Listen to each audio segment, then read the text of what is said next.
Il y a 7 mois, on était venu ici, on avait dévoilé un panneau, vous vous souvenez, c'était lever le pied sur ce rond-point. Parce qu'on a décidé, en lien avec la région, avec Routes de Guadeloupe, et puis c'est le résultat des assises de la sécurité routière, on sait qu'on a besoin de développer des messages de prévention et de sécurité. Et on a trouvé, après un travail collectif, que les ronds-points, les endroits où passent tous les gens, où ils sont obligés de ralentir, c'est un bon endroit pour développer ces messages. Et donc on avait posé ce panneau qui n'était pas un panneau définitif, je l'avais annoncé quand on l'avait posé, qui était lever le pied, parce qu'on avait dans le même temps lancé un concours pour qu'un artiste puisse déposer un projet qui soit un projet plus pérenne et qu'on va vous dévoiler aujourd'hui. Cet artiste qui a gagné ce concours, vous le connaissez, M. Jean-Charles qui est ici, associé à Maître Copette. C'est un binôme qu'on connaît bien en matière de prévention et de sécurité routière. Vous connaissez Christophe évidemment et les œuvres qui sont... il y en a combien? 3? 4 maintenant qui sont là. Et ben voilà, donc c'est la continuité dans ce travail que nous faisons avec M. Jean-Charles, mais c'est aussi la continuité dans le travail que nous conduisons après les assises de la sécurité routière. Je reviendrai peut-être tout à l'heure sur le bilan. On a eu un bilan qui n'est pas négatif en 2022.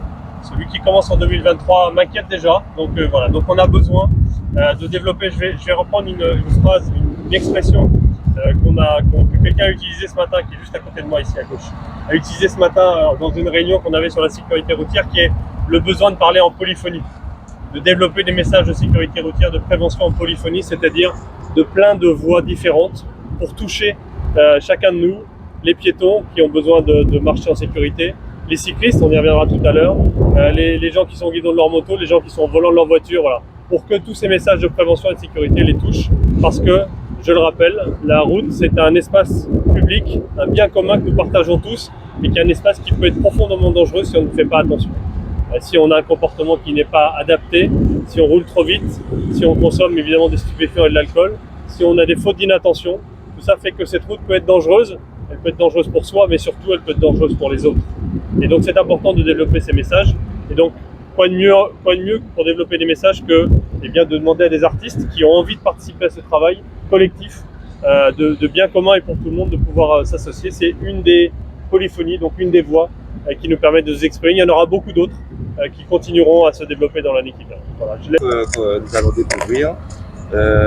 Là, nous avons voulu mettre en avant 2 fléaux, l'utilisation du portable au volant et la vitesse.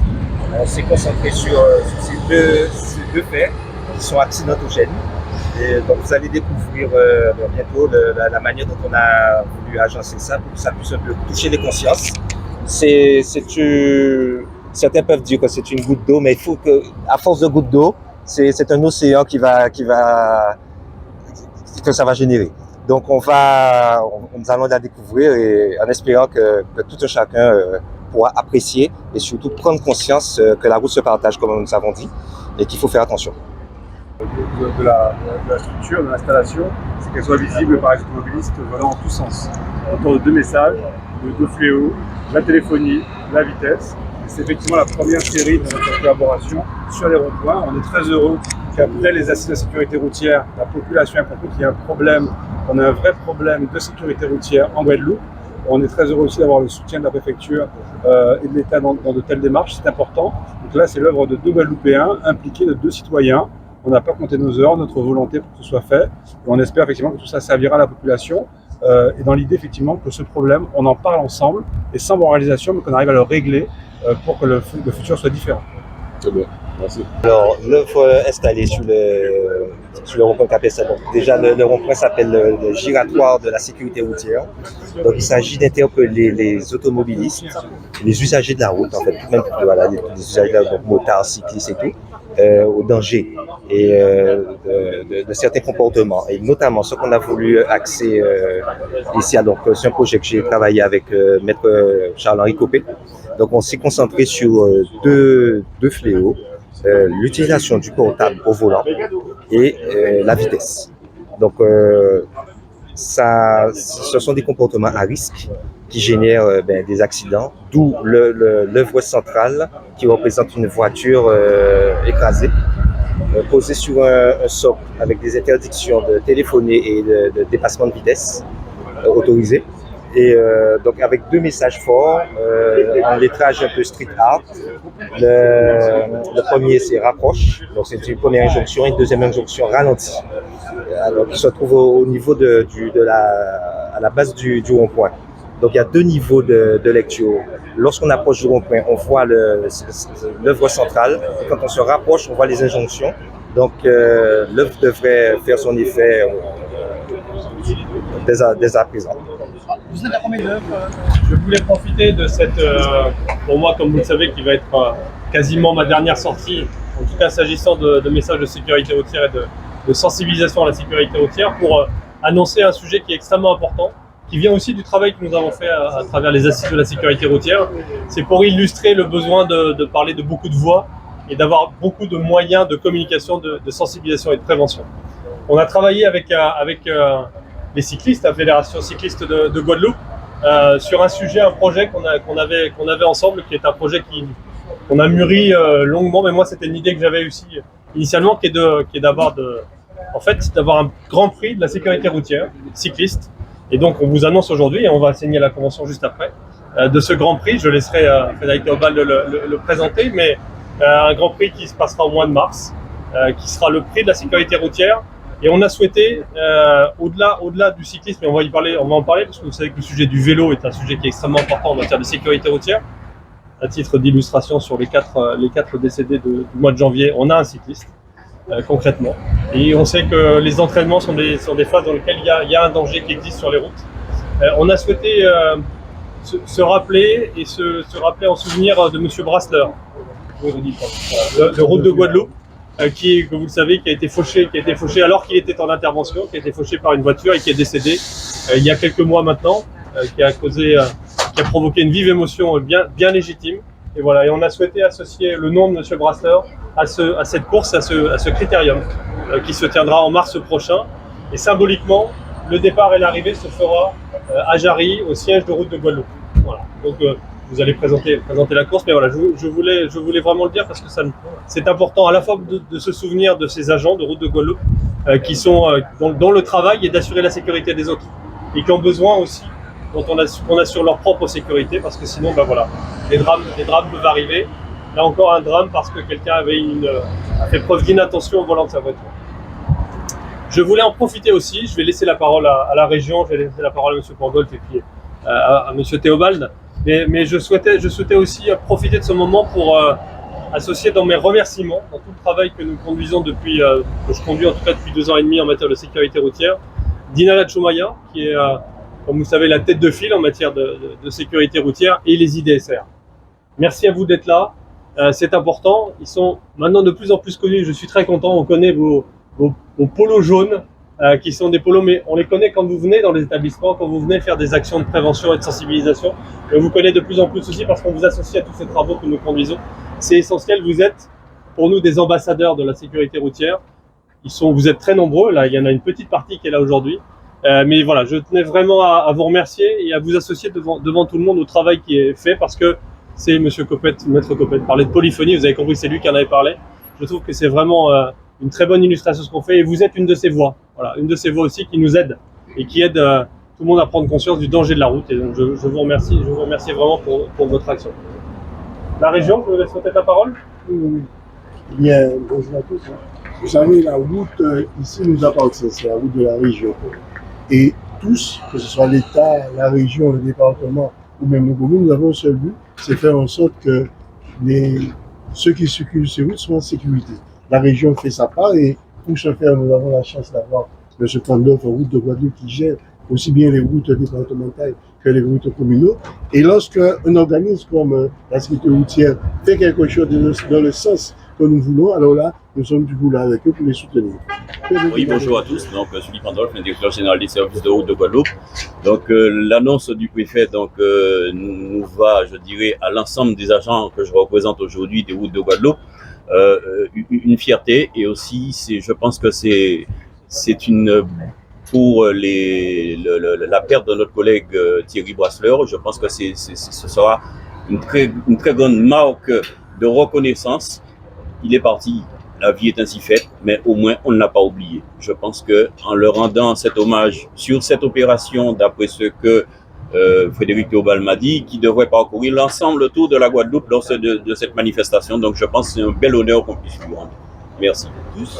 Mon équipe et moi, nous sommes très fiers d'être là pour inaugurer ce rond-point et féliciter aussi les architectes. Bravo.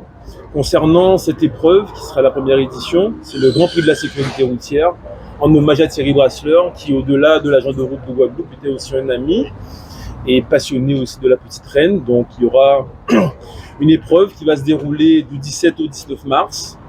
Donc c'est la première course à étapes de la saison. Donc l'idée c'est de lancer un signe fort à l'ensemble de la population que la route est un espace public.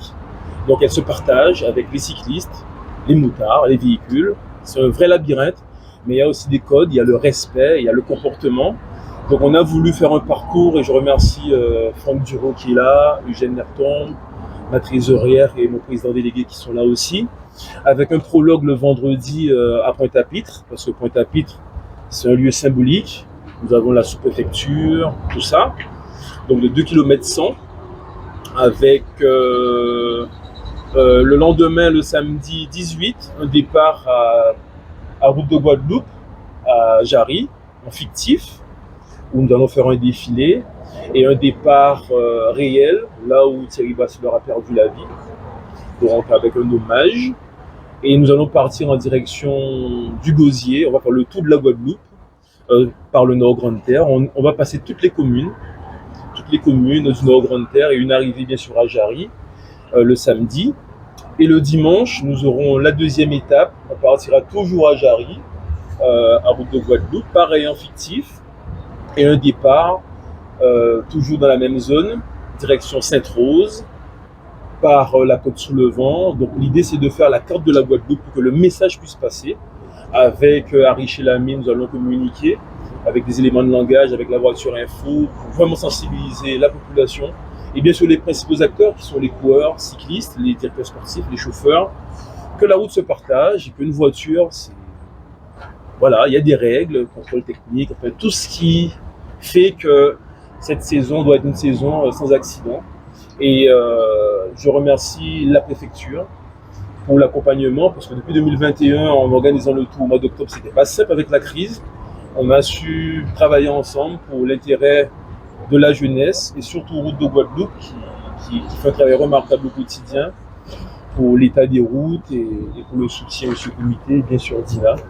On est toujours présent, le comité sera toujours présent à vos côtés parce que nous sommes un maillon de la vie du quotidien et nous espérons bien sûr que la population prendra conscience que la route se partage et que les 4 maillots de leader seront logotés sécurité routière. C'est vraiment un message fort et nous allons continuer à communiquer en ce sens. C'est sûrement une des dernières sorties que je fais avec un événement en tant que préfet de la Guadeloupe. Il y en aura peut-être d'autres, mais en tout cas celui-là, je tenais vraiment à le faire. C'est un projet il y a 2 projets ici que nous conduisons depuis un certain temps. Vous vous souvenez qu'on était venu sur ce rond-point parce que les ronds-points, c'est des endroits où tout le monde passe. En plus sur cette route, il y a assez énormément de passants. Et donc on peut y développer des messages de sécurité routière. Donc là, il y a un message sur le fait de raccrocher son téléphone. Vous savez que l'inattention au volant, c'est une des causes importantes des accidents de la route ici en Guadeloupe. On a passé une année 2022 qui était sur des meilleurs auspices que les années précédentes, même si on a eu beaucoup de morts, 49 morts, beaucoup de blessés graves. On y reviendra, je pense, dans la communication parce qu'on a beaucoup de victimes qui restent blessées dans leur chair toute leur vie, qui sont handicapés. Donc ça, il ne faut pas les oublier. Mais voilà, et donc il faut qu'on continue ce travail qui a été lancé avec les assises de la sécurité routière, où on a vu, et j'étais très content, une adhésion très très grande de tous les acteurs, qui n'étaient pas forcément des acteurs de la sécurité routière, mais qui se sont sentis concernés par le sujet, des entreprises, des associations, la fédération de cyclisme, le comité cycliste de Guadeloupe, avec lequel tout de suite on a pu travailler. On avait travaillé ensemble pour sécuriser le Tour de Guadeloupe. En 2021, vous vous souvenez, on l'avait décalé en octobre, c'était le Covid qui le voulait. L'année dernière, il a pu se passer comme d'habitude sur les mêmes créneaux, il se passera pareil cette année. Et puis ça fait longtemps que j'avais une idée et que j'en ai parlé avec le président Théobald, c'était de monter une course dont le thème était la sécurité routière. Pour pouvoir communiquer sur le sujet, je suis très content qu'on puisse monter ce Grand Prix de la sécurité routière fin mars, mi-mars, 17, 18 et 19 mars, qui va être un Grand Prix de la sécurité routière qui en plus nous permet une chose, qui nous permet de rendre hommage à Thierry Brassler. cet agent de route de Guadeloupe, vous savez, qui a été fauché par une voiture dans l'exercice de ses fonctions. Donc ce Grand Prix portera son nom. Et on associera Route de Guadeloupe, qui est un maillon essentiel en matière de sécurité routière, puisque les départs et les arrivées de ce Grand Prix se feront sur le site de Route de Guadeloupe à Jarry. Et les cyclistes effectueront le tour de la Guadeloupe par la Grande Terre pour le premier jour, par la Basse Terre pour le deuxième jour, pour vraiment couvrir l'ensemble de la Guadeloupe. Voilà un message qui nous semble extrêmement important. Vous savez, la sécurité routière, elle marche j'ai l'habitude de le dire, ça marche sur 2 jambes. Et comme nous, on a besoin de 2 jambes pour marcher. Il y a une jambe qui s'appelle la sensibilisation et la prévention. C'est ce qu'on fait en ce moment. Faire passer des messages pour que les gens aient bien conscience que la route est dangereuse, qu'on doit se protéger, qu'on doit protéger les autres. Et puis il y a une autre jambe qui est celle de respecter les règles et faire respecter les règles. Parce qu'en fait, la route, c'est un bien commun. Et un bien commun, ça veut dire c'est une mini-société. Et comme vous le savez, pour vivre en société, il faut respecter les règles et respecter les autres. Quand on est sur la route, quand on est au volant de sa voiture ou au volant de son guidon, eh bien, on respecte les autres qui sont aussi soit des piétons, soit des cyclistes, soit des motards, soit des conducteurs de voitures. Et donc, faire respecter les règles, vous le dites, et vous avez raison, c'est aussi mettre en place des contrôles.